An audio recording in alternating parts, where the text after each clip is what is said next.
আসসালামু আলাইকুম এভরিওয়ান, আমি ফারহানা। আমার চ্যানেলে আপনাদের আরেকবার স্বাগত। কাছে দূরে দেশ এবং দেশের বাইরে যে যেখান থেকে আমার এই ভিডিওটি দেখছেন, আশা করি আল্লাহর রহমতে ভালো আছেন। আমরা আলহামদুলিল্লাহ ভালো আছি। এই ভিডিওটা যতদিনই আমি আপলোড দেব, আমার বোনের বাড়ি থেকে আমি চলে আসছি অলরেডি। এটা ছিল আমার বোনের বাড়ির তৃতীয় দিন এবং শেষ দিন, 2 দিন মিলেই এটা করছিলাম। তো আমরা সকালে খাওয়া দাওয়া করে, দুপুরে খাওয়া দাওয়ার পরে বিকালে একটু বাইরে বের হয়েছিলাম, ঘুরতে গেছিলাম সবাই মিলে। পাশে একটা বাজার আছে, নদীর পাড় আছে, সেখানে ঘুরতে গেছিলাম। তো বাচ্চারা রেডি হয়ে সবাই বসে আছে যে গাড়ি আসলে, ভ্যান আসলে ভ্যান নিয়ে যাব। গ্রামে বেশি তো ভ্যানই চলে। তো আমরা সবাই কিছু দূর হেঁটে তারপরে ভ্যানে উঠতে হয়। রাস্তাটা ওরা সরকারি কাজ চলতেছে, খুঁজে রাখছে জন্য এই রোডে ভ্যান আসে না। বেশ কিছু দূর হেঁটে যাওয়ার পরে তারপরে ভ্যান পাওয়া যায়। তোমরা সবাই মিলে একসাথে হাঁটতে হাঁটতে পরে ভ্যান একটা পাইছিলাম, আর একটা পাইতে একটু দেরি হয়েছে। তো ভ্যানে সবাই উঠে 2টা ভ্যান লাগছিল, উঠে তারপরে আমরা বাজারের উদ্দেশ্যে রওনা হলাম। কত বাজারে পাশে যেতে যেতে আমাদের প্রায় সন্ধ্যা হয়েছিল। একটা নদীর পাড় পাশেই হিন্দু ধর্মের একটা উৎসব হয়, গোসল আমি ঠিক বলতে পারি না, ওরা ওখানে গোসল দেয়। ঘাট করা আছে, নদীতে গোসল করতে আসে। তো আমরা সেখানে গেছিলাম। আর নদীর পাড়টা দেখতে তো এমনি ভালো লাগে, গ্রামে নদীর পাড়টাই বেশি সৌন্দর্যের জায়গা। তো এটা বাজারের পাশে ছিল, কপিলমুনি বাজারের পাশে। তো আমরা এখানে কিছু সময় দাঁড়াইছিলাম, সন্ধ্যা হয়ে যাচ্ছিল, বেশি সময় ওয়েট করি নাই। তো বাচ্চারা একটু ঘুরে ঘুরে দেখতেছিল, বাচ্চাদের কাছে নতুন, তো ওরা বিভিন্ন প্রশ্ন জিজ্ঞাসা করতেছে এটা কি হয়, এখানে কি করে। অনেক মাটির হাঁড়ি পাতিল এখানে ফালানো ছিল। তো হিন্দু ধর্মের কোনো তাদের ধর্মীয় উৎসব, সেটার জন্য এগুলা ইউজ করে। তো এখানে অনেক ফালানো ছিল ওগুলা।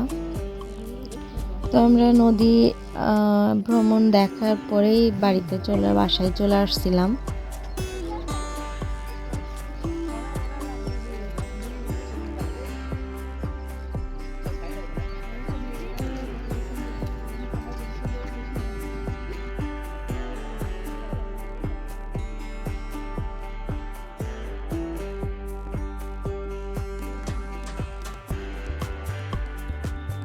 তো বাসায় এসে খালাম্মা, মূলত আমার বোনের শাশুড়ি, উনি জামাইয়ের পিঠা বানাই খাওয়াবে।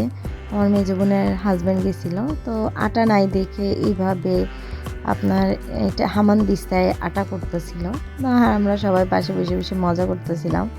আর আমার বোন পাশে মুরগির মাংস রান্না করতেছিল। তো দেখেন হামানদিস্তায় কীভাবে চালের গুঁড়ি করে তারপর আমাদের চিতই পিঠা বানাই খাওয়াইছিল। তো পিঠাটা টেস্ট হয়েছিল, গুড় ছিল না, রস ছিল না দেখে দুধে ভিজাইছিল। আর আমার বোন পাশের কাঠের চুলায় মাংস রান্না করতেছে। তো কাঠের চুলা রান্নার কিন্তু টেস্ট একটা আলাদা, মানে একটা অন্যরকম স্বাদ হয়।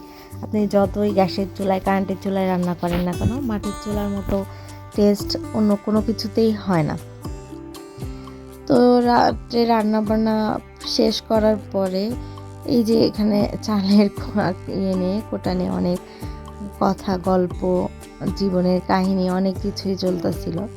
তো এর ভিতরে আমি বলছিলাম যে আমি একটু করি। তো বললো যে না, তুমি পারবা না, অনেক শক্তি দিয়ে করতে হয়। তো আমি একটু করতে চাই, আমি হাতে ব্যথা পাইছিলাম। তো চিন্তা করলাম এটা আমার পক্ষে সম্ভব না। তো আমার বোনের জামাই এসে ও করছিল, আমার এটা ছোট বোনের হাজব্যান্ড, ও এসে করতেছিল। আর পাশে তো শালি দুলা আমার মজার কথা চলতেছিল, আর সাথে সাথে কাজ চলতেছিল। তো পিঠা এইগুলা কমপ্লিট করে তারপরে আমরা সন্ধ্যা না, তখন রাত হয়ে এসেছিল, একটু চা নাস্তা খেলাম। খাওয়ার পরে রাত্রের খাবার দাবার শেষ করছিলাম। তো এটা করতে গেলে না শরীরে অনেক শক্তি লাগে, অনেক শক্তি দিয়ে করতে হয়। পোড়া চালটারে একেবারে মিহিন করে তারপরে টেকে আবার যে এক্সট্রা গুঁড়াগুলা থাকে সেগুলো এর ভিতরে দিয়ে মিহিন করতে হয়। ঢেকিতে যেভাবে ভানে ঠিক সেম ওইভাবেই এই কাজগুলো করতে হয়। তো হাত দিয়ে করতে গেলে অনেক প্রেশার পড়ে, একটু করে করতে হয় আর একটু করে এভাবে টেলে নিতে হয়, চেলে নিতে হয়।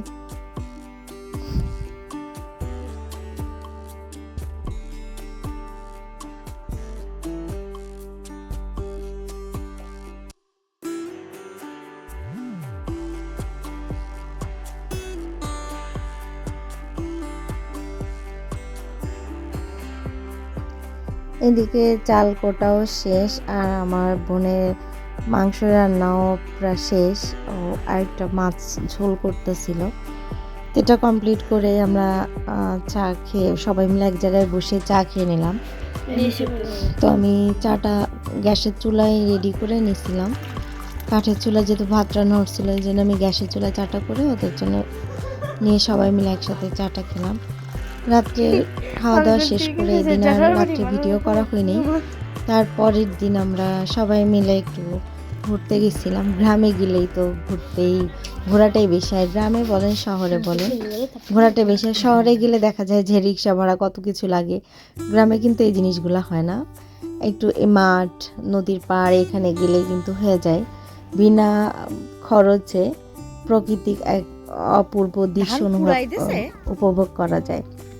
তো আমাদের বোনেদের আরেকটা বাড়ি, সেখান থেকে উঠে এসে ওরা এখানে ঘর করছে। তো সেই বাড়িতে জমি জায়গা দেখতে আমরা যাচ্ছিলাম, আসি না, ওইভাবে যাওয়া হয় না। তো দেখেন মাঠ ধান উঠে গেছে, ধান কেটে সবাই ঘরের তুলছে। তো এখানে আস্তে আস্তে আমি শুনলাম এখানে একটা পুকুর আছে, জিনের পুকুর। তো আমি খুব আশ্চর্য হয়েছিলাম শুনে, জিনের পুকুরটা কি। পরে শুনলাম যে এক রাত্রে নাকি, এক রাত পুরা লাগি নাই, এই পুকুরটা কাটা হয়েছিল। মানুষ কেউ কাটি নাই, জাস্ট এখানে জায়গাটা ছিল, এই সে জায়গাটা ছিল এমনি মাটি ছিল। সকালে উঠে দেখে এখানে বিশাল একটা পুকুরটা আগে অনেক বড় ছিল, অনেক গভীর ছিল, এখন আস্তে আস্তে ছোট হয়ে আসতেছে, বন্ধ হয়ে যাচ্ছে পুকুরটা। কিন্তু আগে নাকি অনেক গভীর এবং আরও অনেক বড় ছিল, এখনও যথেষ্ট গভীর, উপর থেকে নিচ পর্যন্ত অনেক গভীরতা। তারপরেও নাকি এর থেকেও বেশি ছিল আর অনেক বড় ছিল। তো এই পুকুরটা কে কাটছে, কিভাবে কাটছে কেউ বলতে পারে না। ঘুমের মধ্যে সকালে উঠে কাটা দেখছে সবাই, তো সেটা জিনের পুকুর নামে পরিচিত। আর এখানে অনেক বড় বড় আম গাছ ছিল। আমি আম গাছগুলা দেখে খুব অবাক হয়ে গেছিলাম, মনে হচ্ছিল যেন সেই রাজা বাদশার আমলে 100 বছর পূর্বে এই গাছগুলা এত মোটা আর এমন মানে বড়, মানে পুরা আকার জন্য ছেয়ে রয়েছে আম গাছ দিয়ে।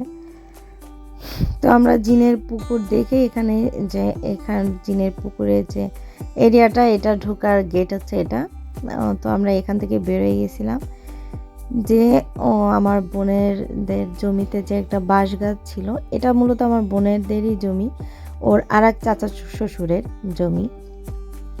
তো বাঁশবনে যে আমরা কিছু সময় ওয়েট করছিলাম, সবাই মিলে এক জায়গায় বসেছিলাম।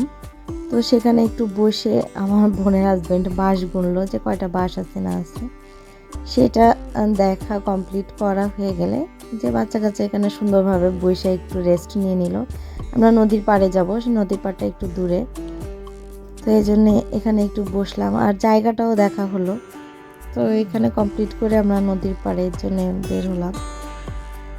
তো নদীর পাড়ে যেতে ঠিক এইভাবে বাঁশের পার হইতে হয়, আমরা তো খুব কষ্টে এটা পার হয়েছিলাম, আমার মেয়ে বোন পার হইতে পারতেছিল না। তো আমি খুব মজা করতেছিলাম যে পড়ে যাবি এরকম করে মজা করতেছিলাম। পরে আমার বোনের হাজব্যান্ড ওদের পার করে নিয়ে আসলো। পরে নদীর পাড়টা অনেক দূরে ছিল এখান থেকে, তো আর যাওয়া হয় নাই। তো এখানে দেখলাম মহিলারা কি সুন্দর করে ধান করতেছে, ঝেড়ে ঘরে উঠাবে ধান, মেশিনে ছাড়তেছে। তো এটা খুব ভালোই লাগতেছিল যে মহিলারা দেখেন পুরুষদের থেকে কোনো অংশে পিছাই নাই। তো রাত পার হয়ে গেল, আমরা সকালে সবাই বের হয়ে পড়বো, বিদায় নিলাম। সকালে নাস্তা করার পরে বিদায়ের জিনিসটা না বেশি খারাপ লাগে।